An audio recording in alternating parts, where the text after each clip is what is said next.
Saya rasa apa yang disampaikan oleh Pak Presiden itu sangat valid sekali ya. Jadi artinya memang ancaman resesi, stagflasi di dunia itu sesuatu hal yang kita harus perhatikan, kita antisipasi ke depannya.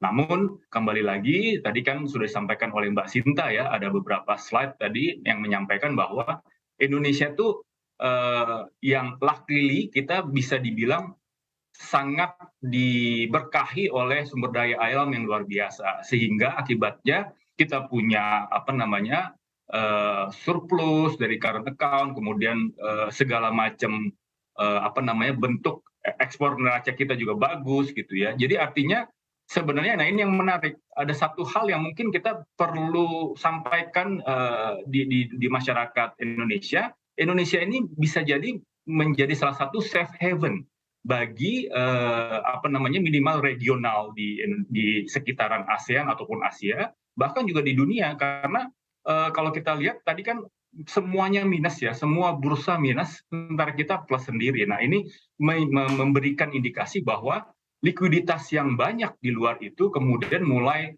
perlahan-lahan masuk ke Indonesia karena mereka melihat bahwa potensi pasar dan ekonomi di Indonesia sudah sangat menarik dibandingkan dengan negara-negara lainnya. Baik, Pak Fadul, meskipun data-data ekonomi kita bisa dibilang dibandingkan dengan negara peers ini masih cukup baik, tapi tidak bisa dipungkiri juga kalau ternyata pemerintah masih membutuhkan tambahan uang dengan penerbitan SBN dan juga SUN begitu. Dan kita lihat ini kalau dari peminat ini sebenarnya ada penurunan begitu dibandingkan dengan waktu-waktu sebelumnya. Bahkan diakui juga oleh beberapa bank ini kalau menjual obligasi korporasi saat ini lebih sulit begitu. Dan kalau kita berkaca pada pasar obligasi di Eropa, ini juga bahkan katanya 40 hari ini sudah sepi peminat, bahkan tidak ada peminat sama sekali begitu. Apakah ini akhirnya akan mempengaruhi pasar keuangan kita? Ya, kalau kita lihat dari corporate bond market di Indonesia, memang saat ini kelihatannya secara likuiditas kurang ya. Yang pertama karena kebetulan, karena secara fundamental dari perusahaan-perusahaan yang menerbitkan obligasi memang agak berdampak terhadap apa yang terjadi akibat dari pandemi kemarin ini ya. Jadi artinya mereka secara laporan keuangan fundamental kelihatannya agak kurang kemampuan untuk menerbitkan surat utangnya kembali. Itu yang pertama. Sehingga makanya agak tersendat supply corporate bonds di Indonesia pada saat ini. Itu yang pertama. Yang kedua, tapi kita harus pahami bahwa surat utang negara tetap menjadi salah satu market darling di Indonesia ya. Walaupun kalau kita lihat mungkin di beberapa auction terjadi pengurangan jumlah lelang, tapi itu murni karena secara portfolio manajemen para treasury di perbankan berusaha untuk menahan pembelian karena mereka berpikir ini menunggu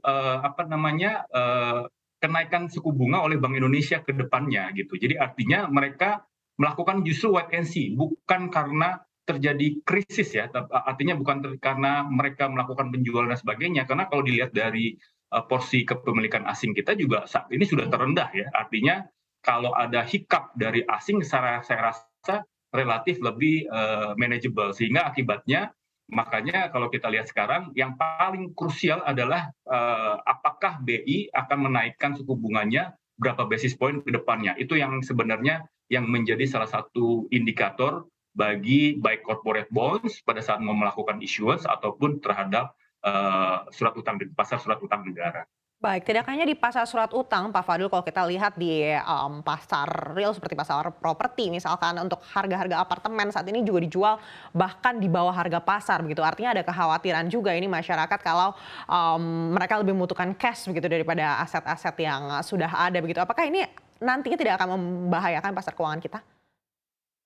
Saya rasa kita harus membedakan antara pasar keuangan dengan pasar properti ya. Kalau dari sisi pasar keuangan, seperti yang kami sampaikan tadi, saat ini likuiditasnya walaupun tidak sebesar pada saat pandemi, sekarang sudah mulai ada penggelontoran kredit ya di beberapa sektor tertentu.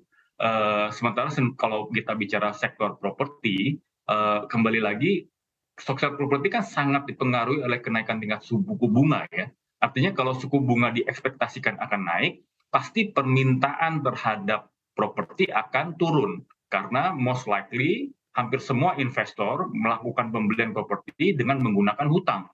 Sementara kalau hutangnya bunganya naik, mereka kan akan berpikir ini akan ada resiko. Jadi kalau kami lihat ini hampir sama sebenarnya, mereka ini sebenarnya wait and see. Jadi akibatnya beberapa orang yang sudah memiliki properti, kebetulan mereka secara bisnis ada kesulitan, mereka mau tidak mau harus menjual karena mereka membutuhkan cash flow gitu ya. Tapi sebenarnya utamanya mereka untuk dari sisi yang pembelinya, mereka lebih concern kepada apa namanya, kemungkinan akan terjadi kenaikan tingkat suku bunga ke depannya.